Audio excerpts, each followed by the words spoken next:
So I did the Master Teaching Project. I explored what classroom management is and how to improve our environments and keep everything running smoothly. I looked into, okay. The key parts of this are the structure, the feedback system, which we'll be practicing in a little while, and then the guided engagement system. I'm going to kind of drag us through this because I want to get to the activity. The main goal of the presentation is to understand the mechanics of classroom management and effective teaching, which includes the feedback activity at the end. We're going to be building some structures. We're going to be recognizing how discipline and feedback affect the environment that we're in the classroom, and we're going to practice it at the end, like I said. These are the frameworks of the paper, the model paper that I gave you in front of you. Broken down, the triangle stands for the structures and scaffoldings. The cross graph in the middle stands for our feedback and discipline and guidance strategies. And then the spiral thing is kind of how we navigate the feedback cross. And then this is all bound by our morals and our boundaries and our affect. And we're using all of these to kind of build motivation through building engagement and value for the students so that they're kind of intrinsically motivated too. And I'll pull this up here. And then I have, as my video, I tried to kind of get into this with an undergraduate course, which my pinpoint is avoiding heavy cognitive load lessons, which this probably is anyway, but it definitely was for them. So we're going to watch the first half of that little extremely abridged version. So there's a lot of like cuts and stuff, but I wanted to give you guys an intro so you can see like what I did with the undergrad students, and then we'll kind of breeze through the rest of it.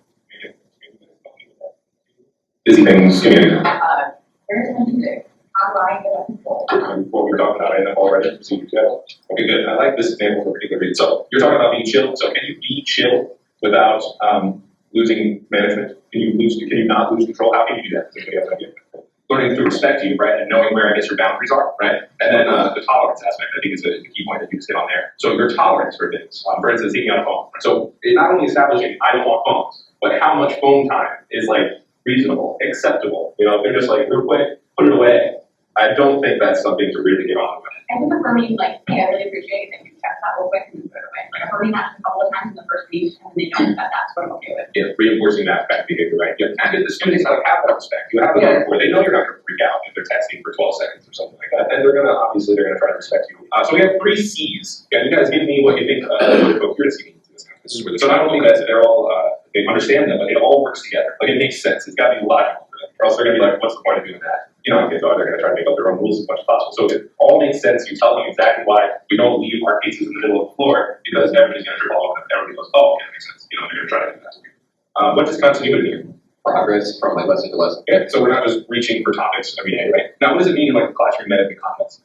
You're talking about lesson plans. Building a rapport. Kind of leading into the consistency part, right? So let's jump into that. Did you guys talk? I was just going to say continuity and consistency is kind of similar. I think coherence works into it as well. So I think it's kind of like this try thing that's kind of going around in a circle all the time, right? Like what comes to my mind when I say the word rule? Don't be mean to people. Don't be mean to people, yes, as a general rule for the classroom, right? That's where we can kind of build that mutual respect. Like we're not tolerating students being mean to each other. I'm not going to be mean to the students, right? Because that's a rule of the classroom. That's where I think the continuity and the consistency and the coherence, those all come into play because we're establishing an entire classroom environment.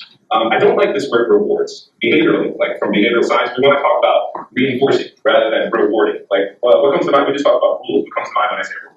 So now we're moving into the kind of the cross in the center. We talked about the coherence, the consistency, building that environment for them to engage with your classroom and have freedom in the classroom around these rules that are consistent across, you know, from the teacher to the student. And now I'm going to be talking a little bit about how we can kind of manipulate the environment to create guidance and discipline on that center little cross graph there.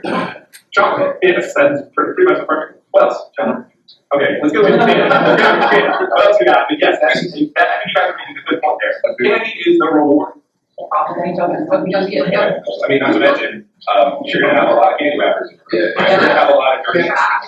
So you get bugs. These are all things, and then you have a huge problem on your hands. So it kind of goes into establishing classroom rules, like right? Because don't do that. If we have water in the classroom, it must be capped, right? Things like that.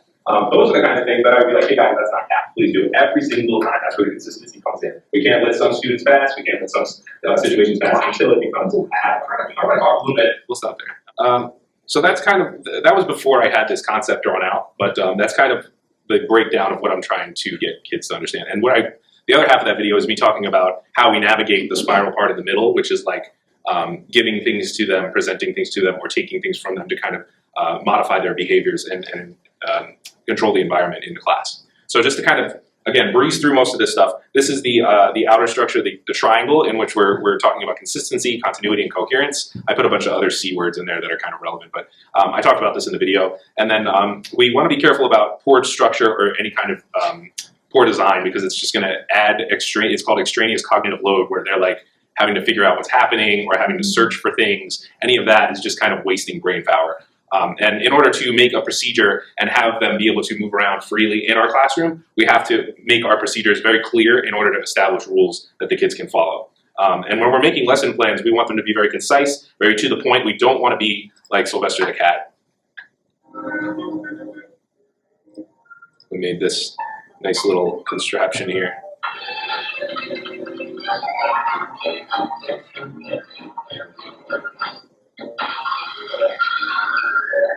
It's a great lesson plan.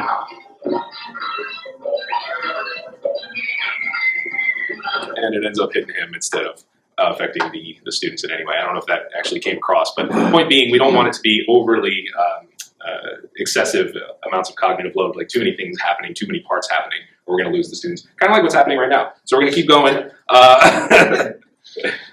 This is again the centerpiece, and this is going to clear up at the end, I promise. But talking about different kinds of discipline and how guidance, feedback, and discipline are kind of working all at the same time. The different kinds of discipline when you're talking about like the martial arts or being on a diet, or if you make a mistake, there is room for improvement. It's not anything on your character or anything like that. We have to look at it like opportunities to improve. When we're navigating this cross here, I have these letters that represent different things. The plus in behavior science is the positive side. And when we say positive, we don't think like happy or that kind of positive, but it's like adding something, versus negative being we're taking something away from the students. In order to, where this R and P come in, increase or decrease a behavior. So we would like give them something like candy, like I was saying in the video, in order to make them like increase their behaviors and want to do more of that.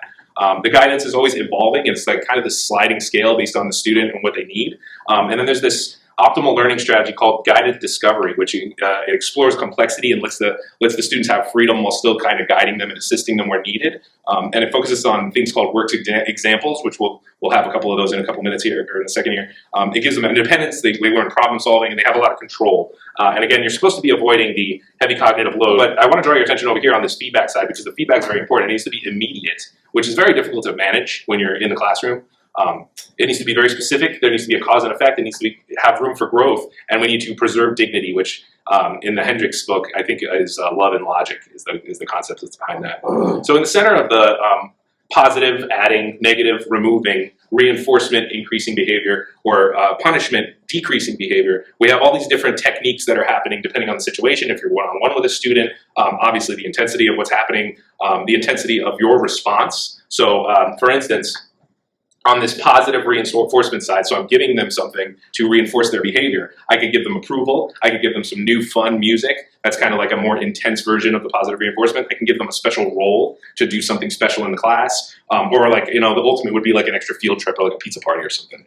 Versus if a positive punishment, if I'm adding something to decrease their behavior, I could give them a simple disapproval. I could try to redirect them, which is a little bit more involved. I could give them like a stern lecture or a referral, or it could escalate from there into infinity. So stepping back from that, we want to start with what's called a high rate of reinforcement. So we want to be approving them or disapproving certain things, like every single time where the consistency, the coherence, the continuity comes back in. And then we can kind of transition into this variable thing where we approval every once in a while. Once they get that motivation to acquire approval, we can kind of tone it down. Again, reinforcement, whether it's positive or negative, doesn't mean good or bad. It means adding or subtracting to make the behavior more likely. Punishment is to make the behavior less likely.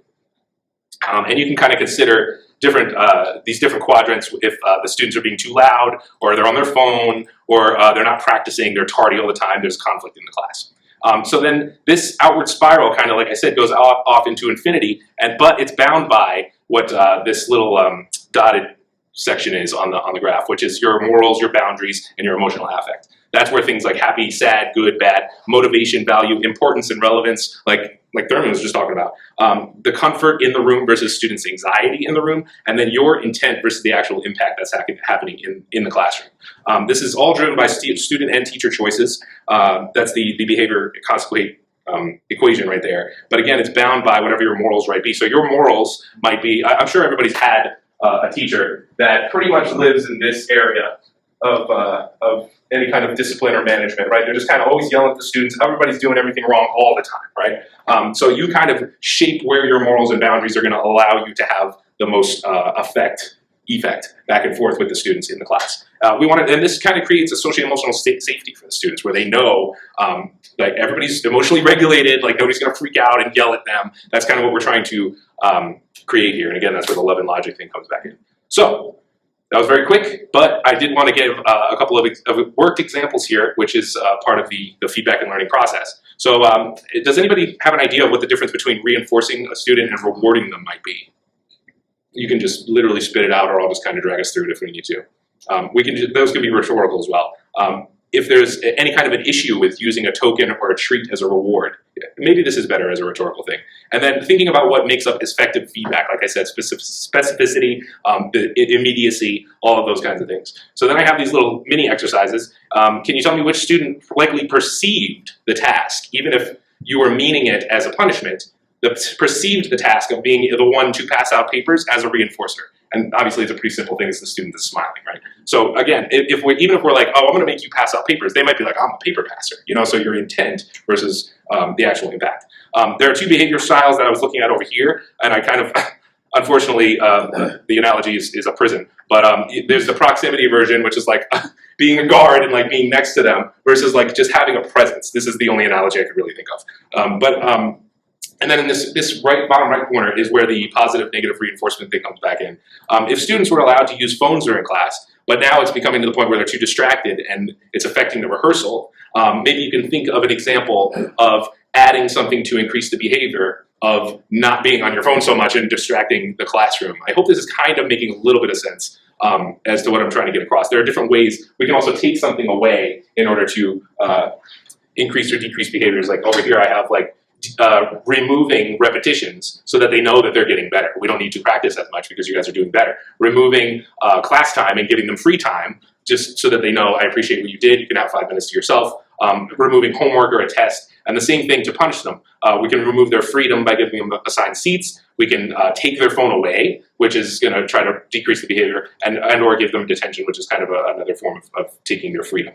So to review, and right before we get into the activity, this is all the things that optimal learning provides, and this is mainly through what's called guided engagement or guided discovery, where the students are kind of looking at these examples, they're getting constant feedback, they're doing activities that are well scaffolded, that are making them explore and learn and think, and we're teaching them these foundational concepts, which I'm trying to do here very quickly, it's not working very well, and then we can kind of build on those to build schema, we can spiral the curricula, and that's how we can kind of get that motor running, if you will.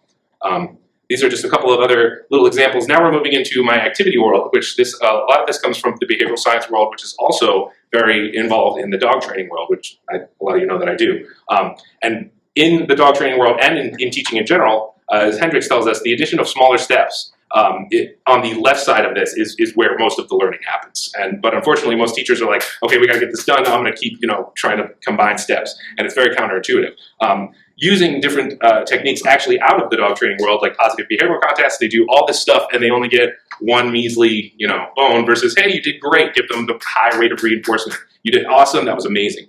Same thing with what's called backward chaining. If we have, I put the little song numbers in the Roman numerals, but song 1 is just a 1 chord. And then we have the 1 chord with a 4 chord in front of it. And then we put the 1, 4 and a 5 chord in front of that. That's called back chaining. That's the same kind of learning concept and the mechanics of teaching that apply to all mammals and chickens.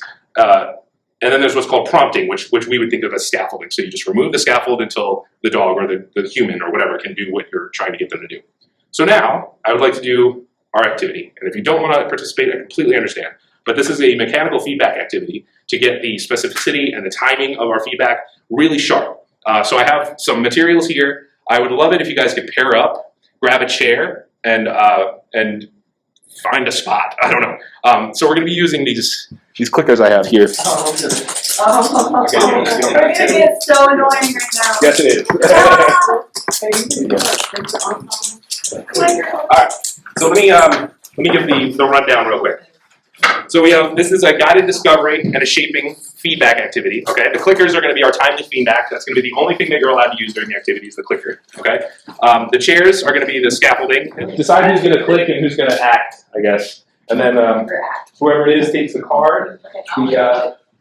The click person is going to take the card. Then the actor doesn't see the card. Okay? So the images are our scaffolding. The silent observation is the teacher empathy. And then I have a demo video of how this works that I'll show you in a second here. It's very, very brief. And then we'll do a little reflection or maybe. But okay, here's the game. Okay, the rules are I can't say anything.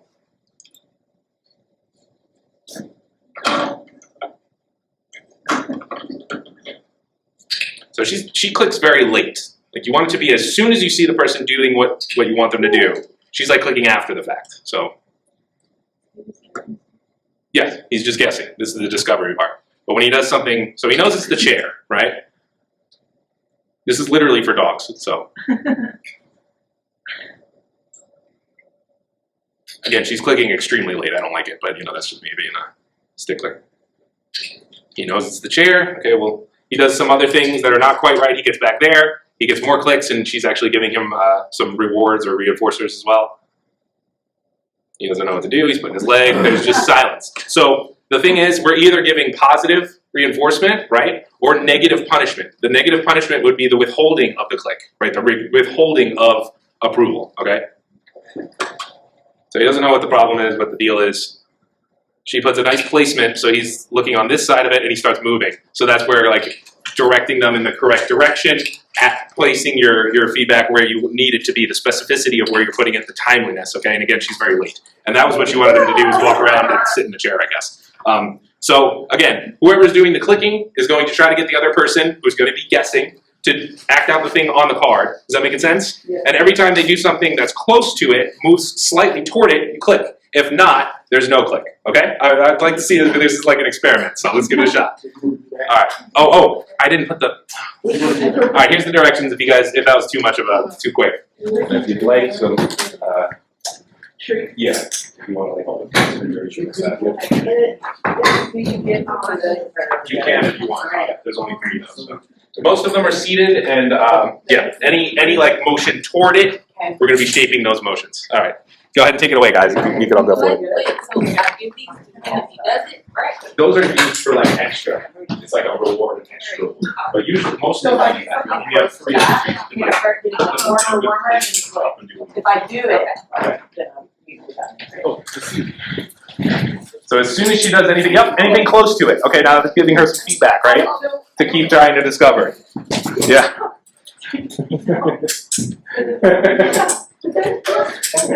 Yeah. No. Which one is your card? This one? I guess. Yeah, look at that. I just don't know what I'm supposed to do. Yeah, exactly. Right. So it's seated, right? I don't see it. So. Well, get low. Good job. Okay, that's it, guys. We can stop it. All right. And then I had some questions and stuff, but I think that's about it. So, all right. Anyway, that's what I came up with. So, thoughts? Questions, comments? Oh yeah, and the references. Did you create this model? Yep. Oh yeah. Thanks. Yeah. There's what? Consistency and continuity. Separate them. Like, why are they? I mean, they're so similar. In the corners? Oh yeah. That was kind of what we were talking about in the video, right? And it kind of like is always spinning, I feel like. So they're always interacting with each other. The separation, I see your point. How do you define those as? Because just with it being a model, coherence is like, I see how it interplays with the others, but it is quite separate from these two. Yeah. Right. I was thinking like the tips are kind of swirling and becoming this like area of freedom that they're allowed to move in. Oh, I see. You know what I'm saying?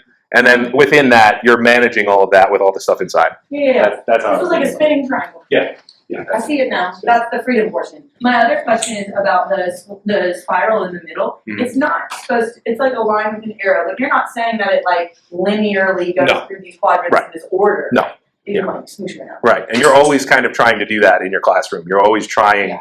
things to give them or to remove to like manipulate their behavior, basically. Yeah. So, cool. Well, thanks for entertaining me, guys. Yeah. This is